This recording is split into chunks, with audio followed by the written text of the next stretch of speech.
Être femme, ce n'est pas une donnée naturelle. T'as vu comment c'est sexiste? Les valeurs patriarcales oppressives qui régentent notre éducation. Qu'est-ce que c'est que le sexisme? C'est le résultat d'une histoire. Tout le monde a sa définition du féminisme. On peut plus rien dire.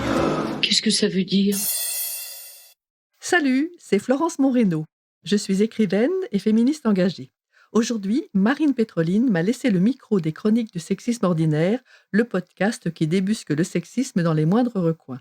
Sexisme, féminisme, genre, virilité, transidentité. Vous êtes perdus? Pas de panique, tout s'explique.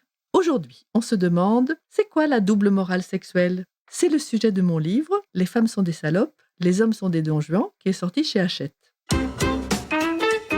J'ai 3 filles. Quand elles étaient petites, une voisine qui avait des garçons du même âge me dit « Quand je lâcherai mes coqs, vous ferez bien de rentrer vos poules. » Comment ça? Il faudrait apprendre aux filles, aux poulettes, à prendre garde, sinon ce sera de leur faute. Les coqs, eux, sont lancés dans la vie avec une certitude. Ils ont plus de droits que les filles. Alors, devrais-je élever mes filles comme je l'avais été, dans la peur du dehors, la peur des hommes, et dans la honte de leur corps et de leurs désirs? Aujourd'hui, près d'un demi-siècle plus tard, la situation n'a pas vraiment évolué. Pour un comportement identique, avoir un premier rapport sexuel, exprimer son désir, coucher le premier soir, avoir eu plusieurs liaisons, un homme est valorisé, une femme dégradée. Il est un Don Juan, elle est une salope. Ce qui est permis aux garçons et aux hommes, et même attendu d'eux comme une preuve de virilité, est refusé aux filles et aux femmes. Sinon, l'insulte fuse, un mot sans équivalent masculin, pute. Il y a une morale stricte pour les femmes et une autre plus laxiste pour les hommes. Une éducation permissive pour les uns et répressive pour les autres. 2 poids, 2 mesures. Presque partout dans le monde, la liberté sexuelle ne se conjugue qu'au masculin, pendant qu'un contrôle social plus ou moins violent s'exerce sur les femmes et les filles. La vie sexuelle d'un homme ne concerne que lui, celle d'une femme concerne le groupe, et c'est sur elle que pèsent la honte et le déshonneur. Par exemple, l'épouse adultère est condamnée par la société plus sévèrement qu'un homme. On entend souvent « faut le comprendre, c'est un homme, il a des besoins, boys will be boys, les garçons seront toujours des garçons ».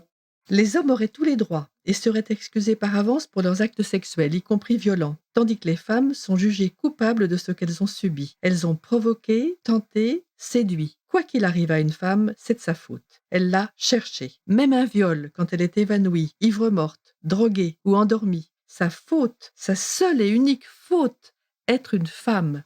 Sur ce sujet, vous pouvez écouter l'épisode « C'est quoi la culture du viol ?» avec Noémie Fachan. La sexualité est le propre de l'homme et le sale de la femme. Elle ruine la réputation des filles et accroît le prestige des garçons. Pour le même comportement, il est un séducteur et elle une pute. Une fille qui a une vie sexuelle, autrement dit une fille qui se conduit comme un garçon, est une salope. Cette double morale m'a révoltée. Alors je me suis engagée, dès 1971, avec d'autres féministes, pour un monde de justice et d'égalité.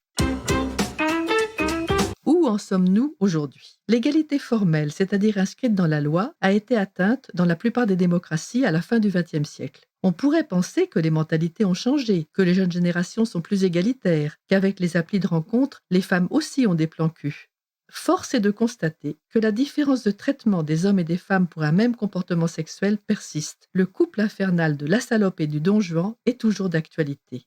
À cause de cette double morale sexuelle, partout dans le monde, des hommes, des femmes aussi, insultent, frappent, blessent, excluent, tuent, poussent au suicide des filles et des femmes dont la seule faute est d'avoir eu un comportement jugé inapproprié pour une femme. Tant que ça continuera, l'égalité des sexes sera impossible. Elle restera virtuelle, comme un beau principe inscrit dans la loi.